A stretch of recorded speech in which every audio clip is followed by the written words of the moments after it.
Thank you so much, Monique. Another round of applause for Monique and the entire team at MOIA, all those who made today possible. So thank you all so much for being here. I think, well, how many folks, is this your first time in this space? Okay, so a lot of people, first time here. And so I'm sure it's already been explained, but every time I'm here, I always feel a little bit, this looks very different from City Hall, very different, and very different from many of the spaces that I'm usually in all around our neighborhoods in Boston. And it was important to the founders here to build an exact model of the United States Senate with the doors wide open for anyone to come in. Because usually with the Senate, you have to, the only people who can ever go to be on the floor of the Senate are current senators or those who used to be senators. And so as I was sitting here next to Lenita watching Ritmo Canela, I just was thinking, this is how the Senate should look. This is what it should be. And in some ways, that is what makes me most excited about today. Is that each of you in your organizations, in your community work, are transforming the spaces to how they should be.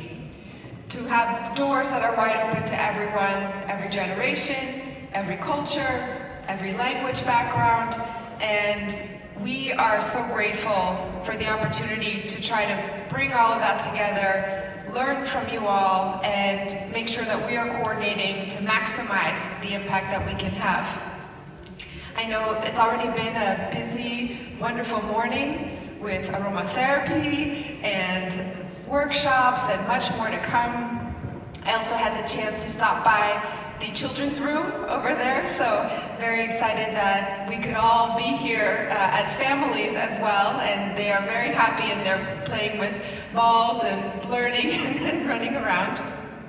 And even later, there will be additional programming with Cristina Aguilera Sandoval, the state's executive director for the Office of Refugees and Immigrants. And so we have a lot of expertise in this room and a lot still to come on the speaking program.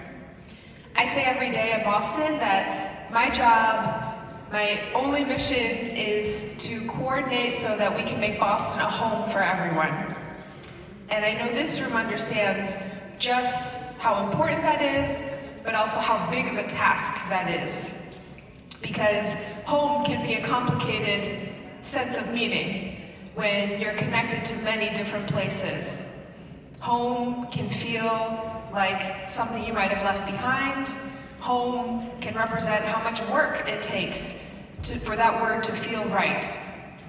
When my parents left Taiwan, they left behind more than the language and culture and relationships and family.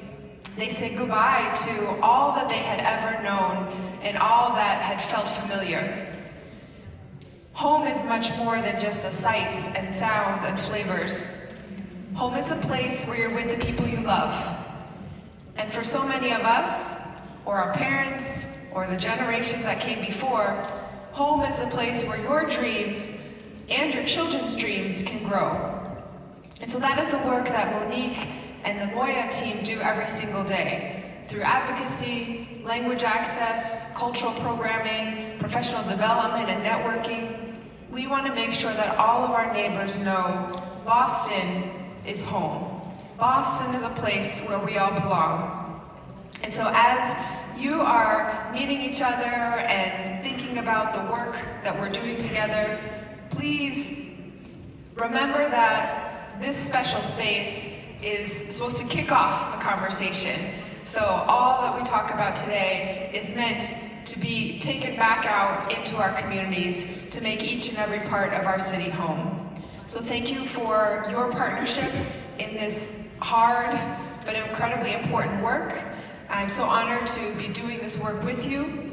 And I don't want to turn the conversation too much to what's in front of us with the national election, but more than ever, Boston has a lot on our shoulders, that no matter the outcome of what's happening around the world and around the country, this is a place that people look to as a model for how we can put in the resources, the policies, and the community to make sure that we're serving everyone who is contributing to our home here. So thank you so much for being such a key part of that, and I hope you all have a wonderful rest of the day, and thank you for your continued partnership.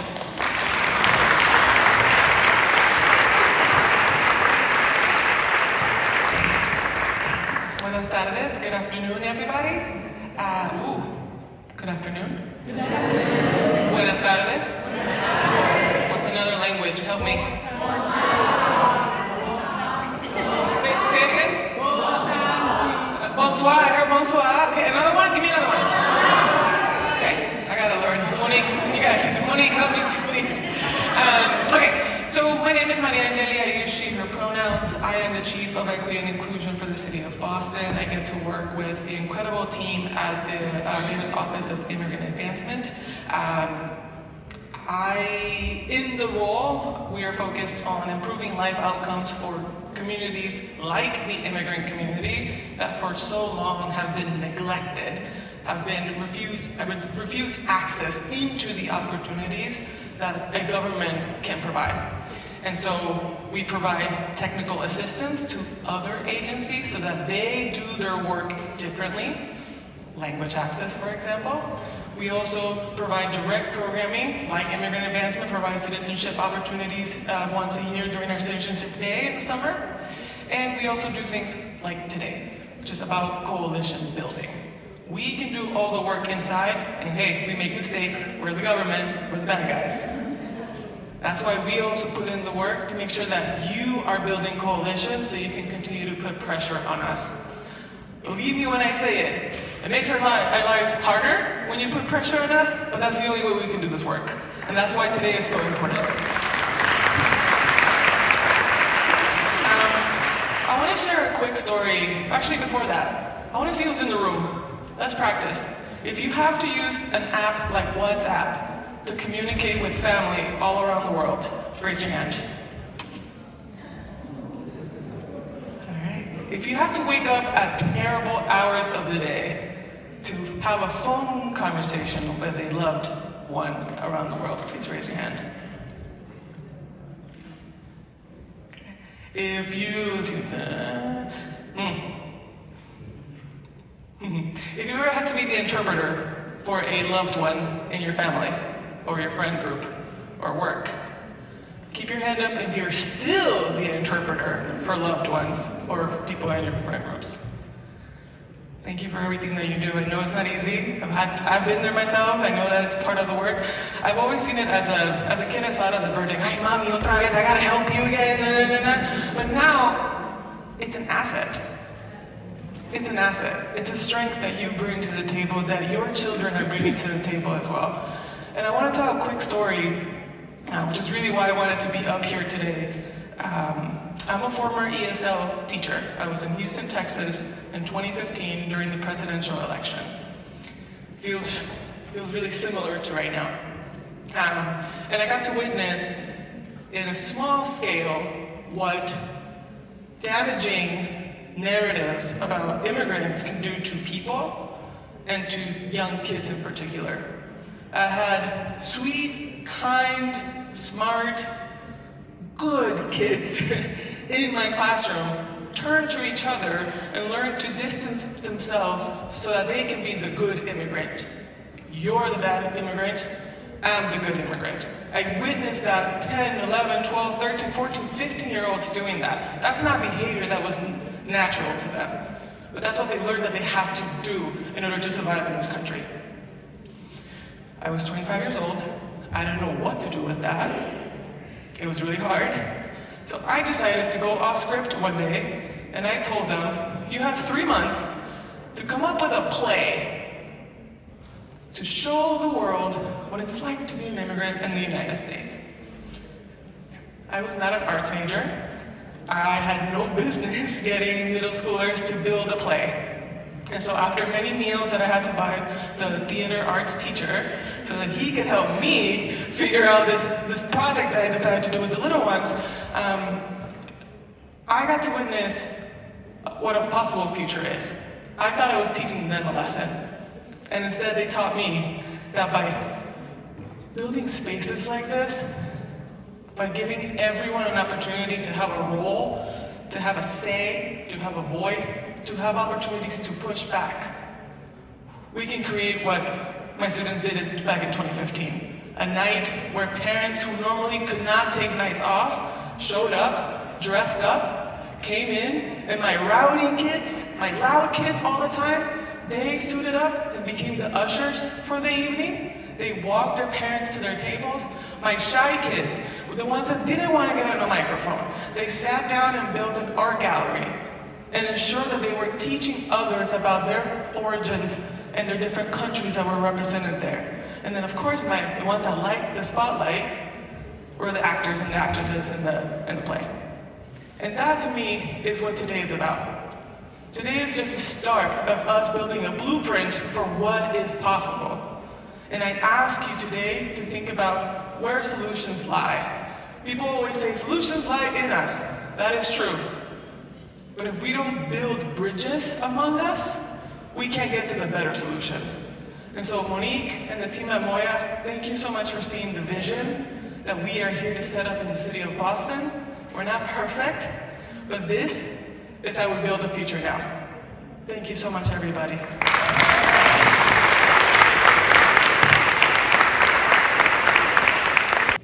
Like many of you, my family's story is one of resilience, of transforming from low-wage workers making $4 an hour to entrepreneurs building a life from the ground up. But my story, like many of yours, is one of unexpected challenges. At the beginning of my senior year of high school, ready to embrace the promises of college, I learned the truth that would reshape my world. I was undocumented. And it's no accident that we're gathering here today in the Senate floor, because people are making decisions of our lives, debating about our families, our futures, without hearing our voices. But today, we reclaim this space. In this Senate chamber replica, we're not here to be talked about, we're here to speak up. We're not here to be decided for, we're here to decide together. And this is more than symbolic, it's a statement of our commitment as a department to co-govern with our community and our future together. This commitment is at the heart of our office's transformation. The Office of Immigrant Advancement isn't just another city department.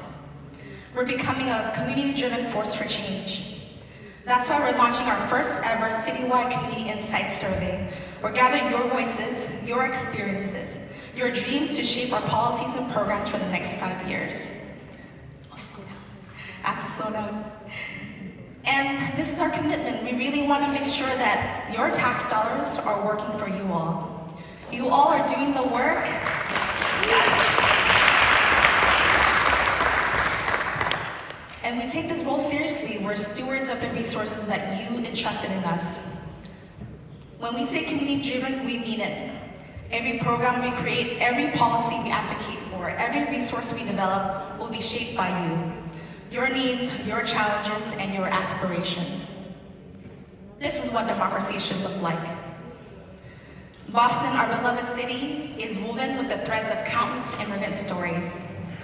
Let me share some numbers that might surprise you. To be honest, it surprised me when I stepped into this role. Nearly 30% of Boston's residents are immigrants.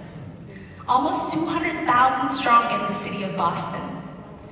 We speak over 140 languages in our homes and in our streets. Immigrants make up about 35% of the city's workers and business owners. But we are more than just numbers. We are the heartbeat of the city. We are the doctors and nurses, the teachers, the chefs in your favorite restaurants, and the innovators. And we are crucially the backbone of essential services that keep the city running day and night. The food service workers, the domestic workers, the hotel workers, many of whom are on strike right now, fighting for fair wages and dignified working conditions. And rideshare workers, who are not only keeping our city moving, but bravely fighting for the right to unionize and better working conditions through ballot measure number 3. Yes. And these are not just jobs. They are the foundation of our economy and our daily lives. Without the labor of immigrant workers, Boston would grind to a halt. Our impact goes beyond the economy. We bring vibrancy to neighborhoods, diversity to schools, and the richness to the cultural life of the city. From the colorful festivals in East Boston to the bustling markets in Dorchester, our presence makes Boston more dynamic and alive. And perhaps more damaging, we face the weight of misperception and prejudice. Despite our deep roots and contributions to this city, we are often seen as the other. But here's the truth. We are not the other. We are Boston. Our stories are Boston stories. Our challenges are Boston challenges. And our future is Boston's future. We can't afford to be silent. We must claim our space to shape the policies, culture, and very identity of the city. And let me address the elephant in the room, the lies told about immigrants. I know they've been weighing heavy on us as we protest and speak back against the lies. You've heard them, I've heard them. They're taking jobs. It's not immigrants who are automating jobs away and paying poverty wages. We're a drain on public resources and taking all of the homes and shelter. It's not immigrants who are causing housing crisis. It's real estate speculation and corporate landlords and lack of affordable housing investment. And recently, there's truly the most offensive lies that we had to rally around to protect the Haitian community. Like the one about eating pets. Have you tasted our food? We would never. Really. We would never. The fragrant food, the pho and spring rolls from Vietnamese families, the perfectly spiced chai that we also have access to today, and also Somali tea. The fresh arepas from Venezuelan workers, vendors, the handmade pupusas from El Salvadorian cooks, the comforting pierogies from Polish kitchens, and the tasty jonjon rice, my personal favorite, from Haitian mothers. And let's talk about the biggest lie of all, that we simply chose to come here on a whim. If you don't want migrants, new Bostonians, new rivals, then stop the forces that drive us from our homes. Stop the wars that turn civilians into refugees. Stop military forces abroad. Stop the climate disasters that make our lives difficult. Stop the economic exploitation that drains our countries of resources. These aren't just harmless lies. These are calculated distractions designed to divide our working people and deflect attention on the real sources of economic hardship and social instability. But we know better, and right here in Boston, immigrants have been fighting back and winning. Let me share some of my key highlights from the most recent years. Undocumented students fought back and won a campaign for in-state tuition for all students.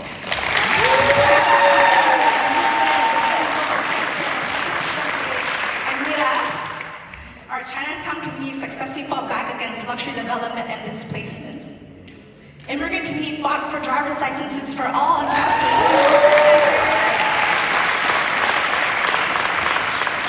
Immigrant domestic workers organized and won wage theft cases and won the Massachusetts Domestic Workers Bill of Rights. Shout out to the Massachusetts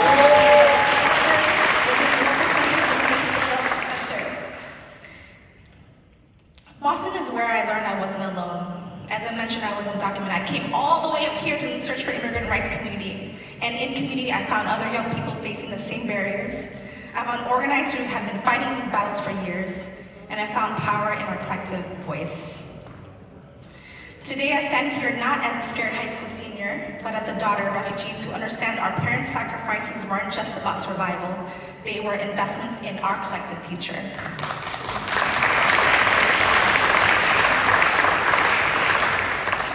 Before I share the agenda for today, which we want to go through, we have a tight agenda. We want to acknowledge something important. The topics that we chose here today don't represent fully the life experience and all the things that we're grappling with as a community. They are the most emergent things that are opportunities for us to learn about, for us to engage our community and help build a movement around solidarity economy with cooperative businesses, with implementing the tuition equity law. What good is a law if no one knows about it, right? And there's many things that we want to cover. Oh, the screen got it back up, awesome. And staying with our department beyond this day is crucial. We are the bridge to over a network of over 200 organizations, campaigns, and projects across Boston. We're hoping that we can just become a network for you all to connect, as we are also very emergent as an immigrant community. It's the first time ever in the city of Boston where the demographics of immigrants are the first time countries from non-white countries. So our top 40% of our immigrant communities make up 10 countries alone. That's very, very diverse. Before we stepped into our roles in government, we were immigrant rights organizers for a very long time in the field. And people oftentimes think that now that we're in government, we're just like, there's like stereotypes of government people, right? Am I talking too fast or something? Yes, okay, thank you. So everyone, I need your help with maintaining language justice. If you are in your channels, and you're also picking up, hey, we're not following, please do this hand signal. So I can see that I'm talking too fast. It's a habit that I've had, so I just want to make sure that I make this space accessible to you. So, I lost my cartoon. So it's really important. Christina Aguilera and I have known each other for a long time. We've seen so many advancements in the movement, from tuition equity, driver's licenses. Yes. Driver's licenses. What else have we witnessed? Oh my gosh, the time flies. The Domestic Worker Bill of Rights. Domestic Worker Bill of Rights. We're being part of it. And just more and more immigrant communities owning their power. Yes. Just breaking into spaces where we were not before, and organizing and letting those spaces be real opportunities to hear and to advance the opportunities for immigrants. Yes, and I really want to make sure we take the space to have an intimate conversation. It's also set the record straight, because a lot of times, especially the media is designed for sensationalism, right?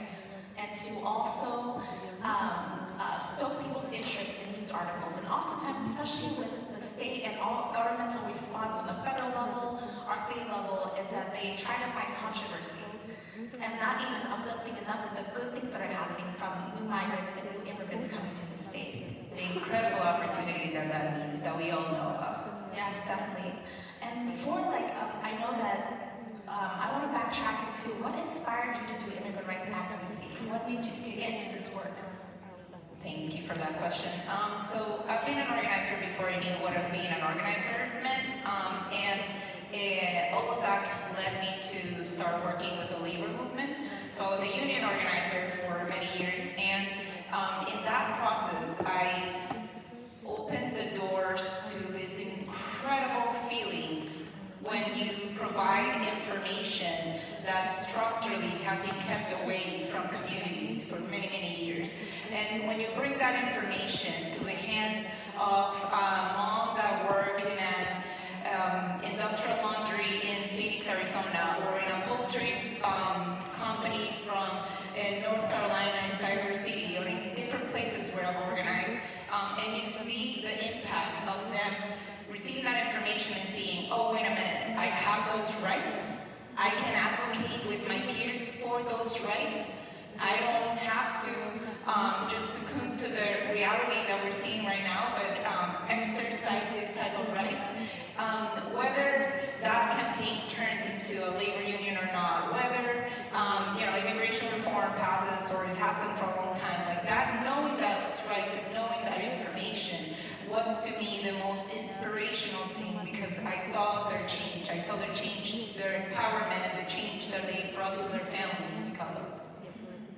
That's beautiful, because I think it's really important that all of us, every single person in this room, we have our stories about why we are even in this room, right? There's something that's deep in your heart that made you invited to be here. So even hearing from you and then your inspiration is so key for me too. I know there's been a lot of reporting on the state level, but I would love your insights from your perspective. Can you tell us about the people behind the work in response to the humanitarian crisis on migrants right now? A lot of times you see so much about the shelters and whatnot. There's so many great community work and work that your department has advanced that people don't really speak about. I would love to hear that insight from you. Thank you. And I dove right into the questions, but I wanted to just take it back one step and say how grateful I am for this invitation, for the opportunity to have this like sincere conversation with you. We've known each other for 13 years, and the work of organizers, like, it's something that carries us to any position where we are. And it's really a pleasure to be here with all of you. I feel like there's so many friends in the room. And when you see so many friends in the room, but also so many people that are new in this field, you get this like immediate hope of like, oh, the fight will continue. And continue to pass that torch and continue to light that torch to make sure that everyone before us and everyone after us is ready to empower people, or people have their own power, but to get it out of them in moments when, again, information connects them with like the opportunities that are ahead of them. So to answer your question about what's been happening and what are those specific like actors and that have reacted and planned for a better future for in this immigrant crisis in Massachusetts, I think the main thing that I wanted to say on that is that I'm very intentional when I talk about this, because to me, the crisis is a housing crisis. The crisis is a shelter crisis. The crisis will never be and has never been immigrants are coming. Immigrants are coming and we know, it's a phenomenal opportunity for our state. It's an opportunity to do things right because we want to be humane and we want to open the doors to those that are fleeing circumstances that many of our families had to fly as well. It's an opportunity because we know that when we talk, and I was yesterday at Cambridge at one of the temporary respite centers, and the day before in Chelsea, and I'm talking to the families as many times as I can, and they tell you, we want to work. And I don't like treating our immigrant communities as commodities, but I do like to listen to what they are here to do and what they're here hoping for. And they're hoping to be able to immediately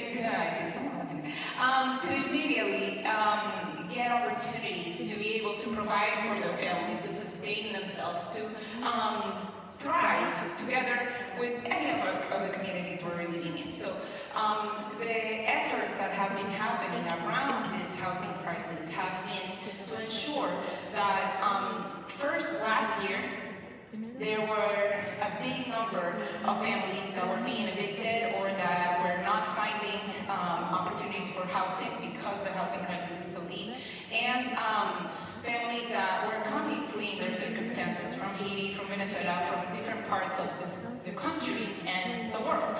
And our immediate response in the state was, how can we ensure that they have a safe space tonight? And it turned into this massive response of ensuring that even if it was a hotel room, even if that was the only place we could find because the shelter system was packed, like they would have a warm meal, some of the basic necessities filled, and a shelter spot within a hotel room.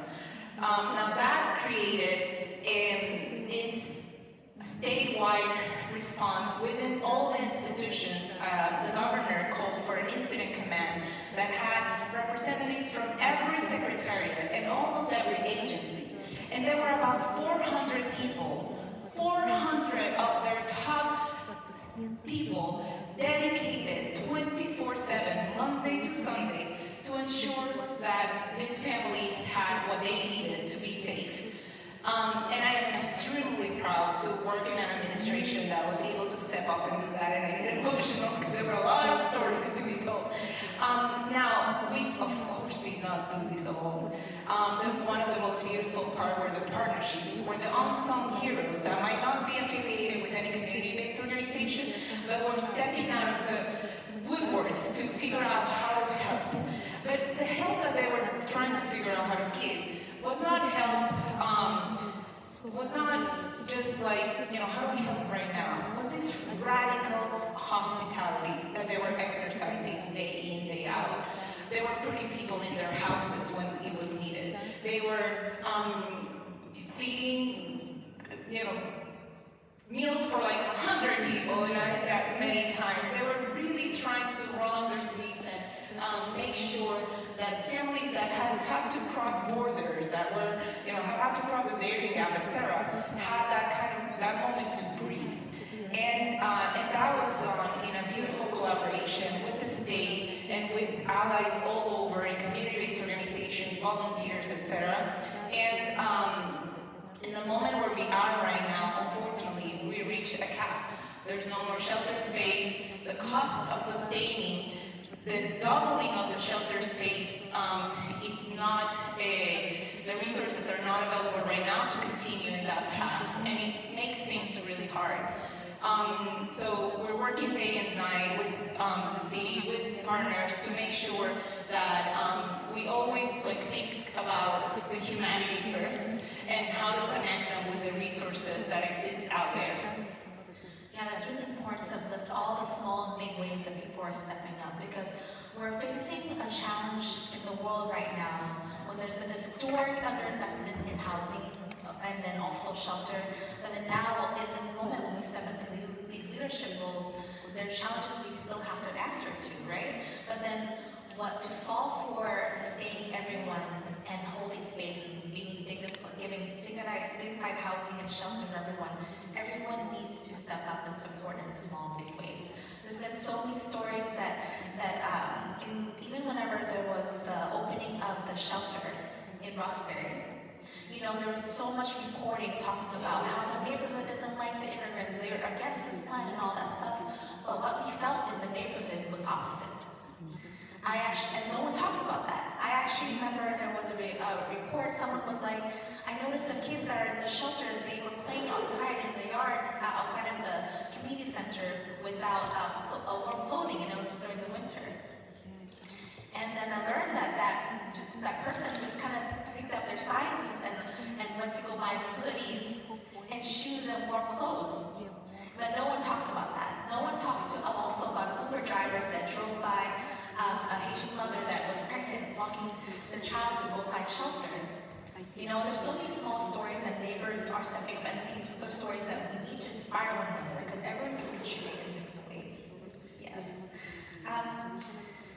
And then we'd love to hear more. I know you mentioned the 400 top advisors in the city, in the state. And then what we always see is on the news. Tell us more about what the state has done to address the housing crisis for everyone. Yes, so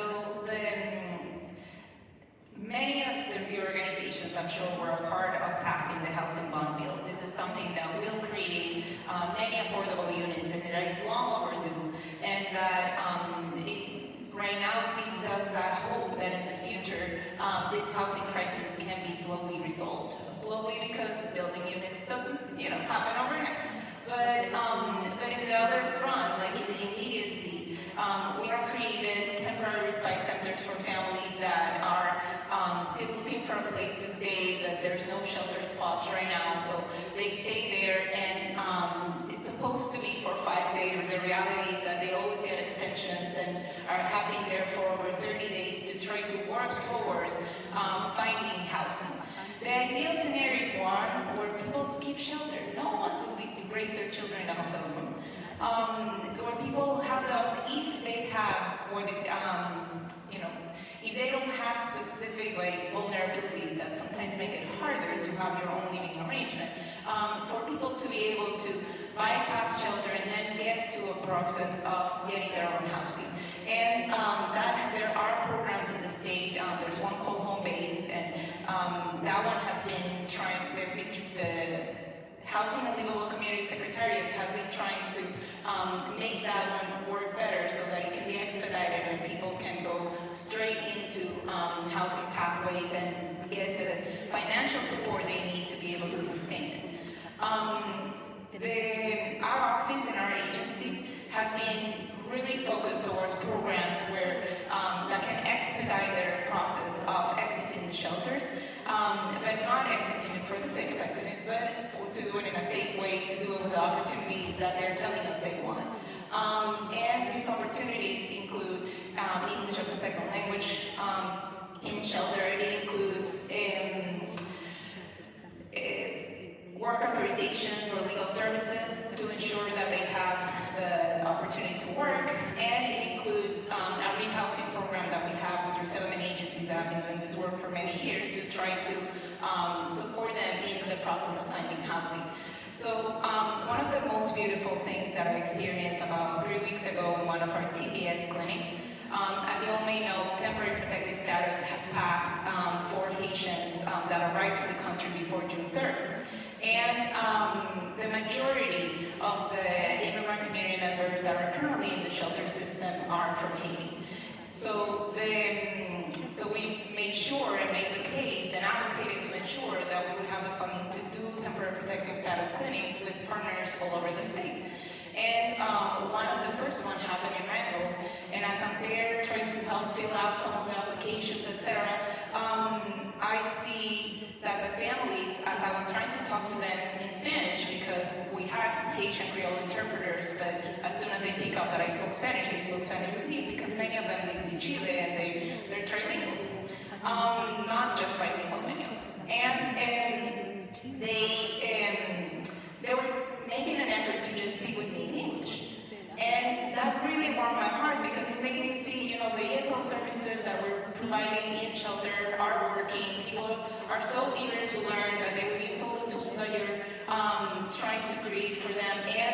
And then there's one of the again, most honestly, groundbreaking thing we have been able to do has been, and this is like a massive collective effort, I'm not taking credit for any of that, has been the legal services towards rapid work authorization, working with the federal government to ensure that USCIS comes to Massachusetts, stations here, and creates within these TPS clinics and within the legal clinics that we did last year, a process for people to do their fingerprints on site and their picture taken on site. And some of these work authorizations came back to these families within 2 weeks.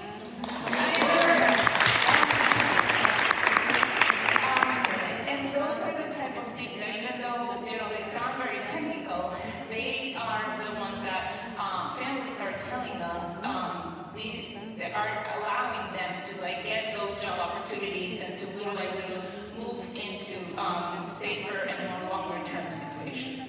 That's beautiful. Thank you for sharing that, because there's so many small efforts that make the biggest difference. Work organizations normally take months? Normally? Last year, what we were hearing is that at minimum 6 months, and many times over a year. So it was already in the record worst. And that shifted significantly, especially for the clinics where USCIS came on site. Okay, that's beautiful, because there's so many things we think about that are big sweeping changes, but those little things make all the difference in integrating folks faster. And you're right, new arrivals, they were we're ready to work, where are the jobs? We know there's actually labor shortages in all sectors, right? But it's the language that makes it so difficult. And I think there's something we need to talk about more about that's unique to this wave of immigrants, is that they don't have the rapid integration that maybe our families had because they were lacking community, right? That is a major hurdle. I remember whenever my relative would come from Vietnam, for example, they had a couch or a room to stay in under the guidance and support with my parents. They had food and shelter and community people they can talk to, but the new arrivals don't have community. That is a missing link to all of this, right? So it's not alone for government to respond, because government cannot be their community alone, right? They're part of the community, but not the government. So I think that's really important to uplift. That's why everyone has a role to play and support. Even we're getting to a stage now where we're trying to figure out how do we even connect into community, having volunteer roles that even showing people to navigate the train system, to have conversation partners. So just don't think about, we're asking, there's a lot of lies that are told. It's oh, they want us to open up our homes to house them. That's something that'd be great. That's top tier integration support. But there's small ways that we can do that too. There's been a lot of efforts around organizing clothing, even having your friends who even help you navigate a new social scene. So I think these are the small ways you can open up your hearts and think about how you can support the community. With that being said, so how can community support in this moment? I know that whenever the governor made it an emergency, that she was also calling on community. But I think the media just made it all about this whole fiasco about the state of emergency. But we didn't hear that part about emphasizing community enough. So I would love to hear more about how can community members support immigrants and refugees during this time. Yes, I think, so the governor called it all hands on deck, right? And was really intentional about all hands on deck. We had many meetings with community-based organizations, with communities per se. We organized on-site orientations in the shelters in multiple languages, and also organized Zoom calls with the community members to understand how to better serve them, and then go into the community and ask for these volunteers. I think, there are so many ways to volunteer, and I would have to send you the links and all the specifics so that you can actually sign up. I'm an organizer, I need direct action. I'm happy to send some of those with Monique. But what I'm going to tell you is what I really think works. Definitely, if you receive, an email from so-and-so organization, like volunteer to teach English, or volunteer to support TPS clinics, or volunteer, blah, blah, blah, whatever you can do, that helps, and it helps enormously, and it leaves you with this really filled heart of the impact that you actually have directly with that individual that you serve. But the main thing that I want to encourage each one of you to do, the ones over there and the ones over there, is change happens one person at a time. Just find out one person that you want to support and go all the way. I guarantee you that person is going to support you and teach you more than you ever imagined. And the way in which that works is that one person that you met either in a shelter or in a ESL class, or I'm happy to connect you with several, that one person that you support through language barriers, language in those situations sometimes is really universal.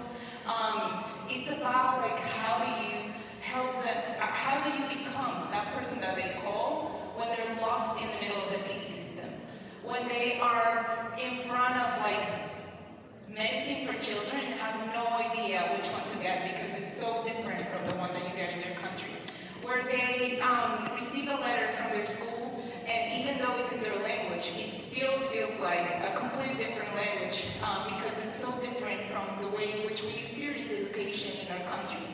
I'm originally from Venezuela, and there are so many Venezuelans here, and one of the most beautiful things that I see in this journey is across the Darien Gap that are so hard and that are so painful, and in the journey even within the shelter system, is that some of the Venezuelans, they didn't qualify for SNAP benefits. The state SNAP ran out really fast and they didn't qualify for that.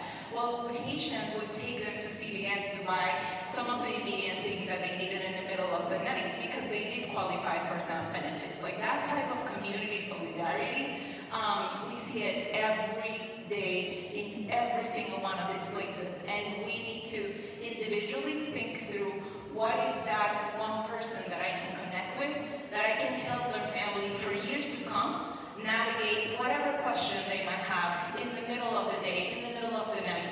And I've been doing that for a few people, and one of them got married about 3 weeks ago, and I was her maid of honor, which I felt kind of silly. and just seeing her with all the challenges that she faced throughout so many years with her immigration status, with her her housing situation, being rolled in shelter many times, her kid with really complicated health conditions, and seeing her finally feel I can breathe because I'm gonna have now this partner for life that it might be able to help me in all of this, and I'm not gonna be and seeing that she could count with me on all of this, and all the things that I've learned from her. This is the person that I admire the most in my life, and seeing what they're able to overcome, I swear is going to change your life. Yeah. I really relate to that because I think when I first came to Boston, and it's important to acknowledge that everyone comes from somewhere, whether it be from the United States, migrating from Texas like me, coming to Boston, or even from another country, that one connection can make all of this difference than sparking your journey, right? So there's even small acts like this that we have to uplift, and you can